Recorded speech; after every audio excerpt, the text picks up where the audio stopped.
മഹാലക്ഷ്മി സീരിയലിൻ്റെ പുതിയൊരു എപ്പിസോഡിലോട്ട് എല്ലാവർക്കും സ്വാഗതം. അങ്ങനെ മുത്തശ്ശിയും പ്രതാപനും കൂടെ സംസാരിച്ചുകൊണ്ടിരിക്കുകയാണ്. പ്രതാപൻ പറയുന്നുണ്ട്, ഈ പ്രാവശ്യം എന്താണെങ്കിലും മഹാലക്ഷ്മിയുടെ കഥ കഴിഞ്ഞിരിക്കും അമ്മയെന്ന് പറയുന്നു. അപ്പോൾ മുത്തശ്ശി പറയുന്നുണ്ട്, ഇതൊന്നും വിശ്വസിക്കാൻ പറ്റില്ല, അവൾ മരിച്ച് അവളുടെ ശവം കണ്ടാൽ മാത്രമേ നമുക്ക് വിശ്വസിക്കാൻ പറ്റുള്ളൂ. ഇതിനു മുമ്പ് പല പ്രാവശ്യം അവളെ നമ്മൾ ഒതുക്കാൻ ശ്രമിച്ചിട്ടൊന്നും അതിന് സാധിച്ചിട്ടില്ലല്ലോ, അതുകൊണ്ട് ഈ പ്രാവശ്യം അവളുടെ ശവം കാണണം, എന്നാലേ എനിക്കൊരു വിശ്വാസമാവുള്ളൂ എന്ന് പറയുന്നു. എന്നിട്ട് പറയുന്നുണ്ട്, മാർക്കോ എന്നൊരു അലവലാതി അവളുടെ കൂടെ എപ്പോഴും ഉണ്ട്, അതുകൊണ്ട് അവൾ ഇത്തവണയും രക്ഷപ്പെടുമോ എന്ന് എനിക്കൊരു പേടിയുണ്ട് അമ്മയെന്നൊക്കെ പറയുന്നുണ്ട്. എന്താണെങ്കിലും മാർക്കോവിനെ നമ്മുടെ നേരെ തിരിയാതിരുന്നാൽ മാത്രം മതി, അവനൊരു ഉരുക്കു മനുഷ്യനാണെന്നൊക്കെ പ്രതാപൻ പറയുന്നുണ്ട്. എന്താണെങ്കിലും കൃത്യത്തിന് ശേഷം മേഘനാഥനോടൊന്ന് മാറി നിൽക്കാൻ പറയുക, അല്ലെങ്കിൽ അവൻ്റെ കഥ കഴിയുമെന്നൊക്കെ മുത്തശ്ശിയും പറയുന്നുണ്ട്. മാർക്കോ അവനെ കൊല്ലുമായിരിക്കും എന്ന് പറയുന്നു. പിന്നീട് മേഘനാഥൻ വാമദേവനോടായിട്ട് പറയുന്നുണ്ട്, അവൾ ഇപ്പോൾ സഞ്ചരിച്ചു കൊണ്ടിരിക്കുകയാണ്, അവളെങ്ങോട്ട് പോകുന്നു, അവൾക്ക് എന്ത് സംഭവിക്കുന്നു ഒക്കെ എൻ്റെ മൊബൈലിൽ കൂടെ കാണാൻ കഴിയും, അത് ഞാൻ അച്ഛനെ കാണിച്ചു തരാമെന്നൊക്കെ പറഞ്ഞുകൊണ്ട് മഹാലക്ഷ്മി വണ്ടിയിൽ പോകുന്നതൊക്കെ കാണിച്ചു കൊടുക്കുന്നുണ്ട് വാമദേവനെ. പിന്നീട് മഹാലക്ഷ്മി കണ്ണൻ്റെ അടുത്തോട്ട് പോകാൻ വേണ്ടി വണ്ടിയുടെ അടുത്ത് വരുന്നുണ്ട്. എന്നിട്ട് സുരേഷ് ഏട്ടാ നമുക്ക് പോകാമെന്ന് പറഞ്ഞുകൊണ്ട് ആദ്യം അഗസ്ത്യകൂടത്തിലോട്ട് പോകാമെന്ന് പറഞ്ഞുകൊണ്ട് വണ്ടിയിൽ കയറുന്നുണ്ട്. അങ്ങനെ അവർ പൊയ്ക്കൊണ്ടിരിക്കുമ്പോൾ വഴി മാറിയെല്ലാം സഞ്ചരിക്കുന്നത് കണ്ട് മഹാലക്ഷ്മി ചോദിക്കുന്നുണ്ട്, എന്താ ഇതുവഴിയെല്ലാം പോകുന്നതെന്ന് ചോദിക്കുന്നു.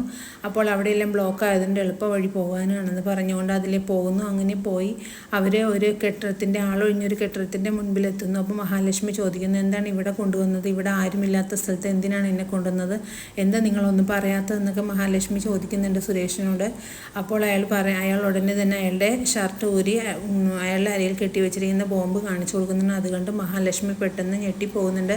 എന്നിട്ട് അയാൾ പറയുന്നുണ്ട്, എന്നോട് ക്ഷമിക്കണം മഹാലക്ഷ്മി, എന്നെ ഇതുപോലെ ഭീഷണിപ്പെടുത്തി എൻ്റെ കുടുംബത്തെ നശിപ്പിക്കുമെന്ന് പറഞ്ഞുകൊണ്ട് മാത്രമാണ് എന്നെ ഇങ്ങനെ അവർ നിർബന്ധിച്ച് കെട്ടിങ്ങനെ വിട്ടതാണ്. നമ്മൾ രണ്ടുപേരും അവർ ഈ കെട്ടിടത്തിനകത്തുണ്ട്, അവരെ ഞെക്കിയാൽ നമ്മൾ രണ്ടുപേരും അപ്പോൾ തന്നെ ചാമ്പലാവുമെന്ന് പറയുന്നുണ്ട് മഹാലക്ഷ്മിയോട്. അതുപോലെ കേൾക്കുമ്പോൾ മഹാലക്ഷ്മിക്ക് വളരെ പേടിയാകുന്നുണ്ട്. അങ്ങനെ മഹാലക്ഷ്മി ധൈര്യപൂർവ്വം വണ്ടിയിൽ നിന്നിറങ്ങി ആ കെട്ടിടത്തിനകത്തോട്ട് പോകുന്നുണ്ട്. അപ്പോൾ ഇതെല്ലാം ലൈവായിട്ട് കണ്ടുകൊണ്ടിരിക്കുകയാണ് വാമദേവൻ.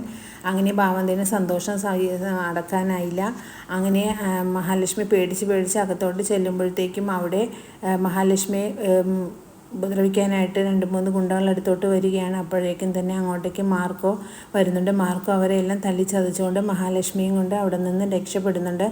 പക്ഷേ ഇതൊന്നും അറിയാതെ പ്രതാപൻ കരുണയോട് പറയുന്നുണ്ട്, ഇത്തവണ എൻ്റെ മോൾക്ക് സന്തോഷിക്കാനുള്ളൊരു വകയുണ്ട്, എന്താണെങ്കിലും ഈ പ്രാവശ്യം അവൾ മരിക്കുക തന്നെ ചെയ്യും, എൻ്റെ മോൾക്ക് സന്തോഷമായിട്ട് ജീവിക്കാം എന്നെല്ലാം പ്രതാപൻ പറയുന്നുണ്ട് കരുണയോട്. ഇതെല്ലാം കേൾക്കുമ്പോൾ കരുണയ്ക്ക് വളരെ സന്തോഷമാകുന്നുണ്ട്. അങ്ങനെ കരുണ സന്തോഷത്തോടു കൂടി തന്നെ കമലേശ്വരത്ത് തിരിച്ചെത്തുകയും അവിടെ ഉണ്ണിയോട് വളരെ സന്തോഷത്തോടു കൂടി പറയുന്നുണ്ട്, എന്താണെങ്കിലും ഇന്നത്തോടുകൂടി അവളുടെ കഥ കഴിയുമെന്ന് അച്ഛൻ എനിക്ക് ഉറപ്പ് നൽകി, അതുകൊണ്ട് എനിക്ക് വളരെ സമാധാനം, ഇന്ന് എൻ്റെ ജീവിതത്തിൽ സന്തോഷങ്ങൾ മാത്രമാണ് ഉണ്ടായിരിക്കുന്നത് ഒക്കെ പറയുന്നുണ്ട്. ഇനിയുള്ള എപ്പിസോഡുകളിലാണ് നമുക്കതെല്ലാം കാണാൻ കഴിയുന്നത്. പുതിയൊരു എപ്പിസോഡിനായിട്ട് നമുക്ക് കാത്തിരിക്കാം.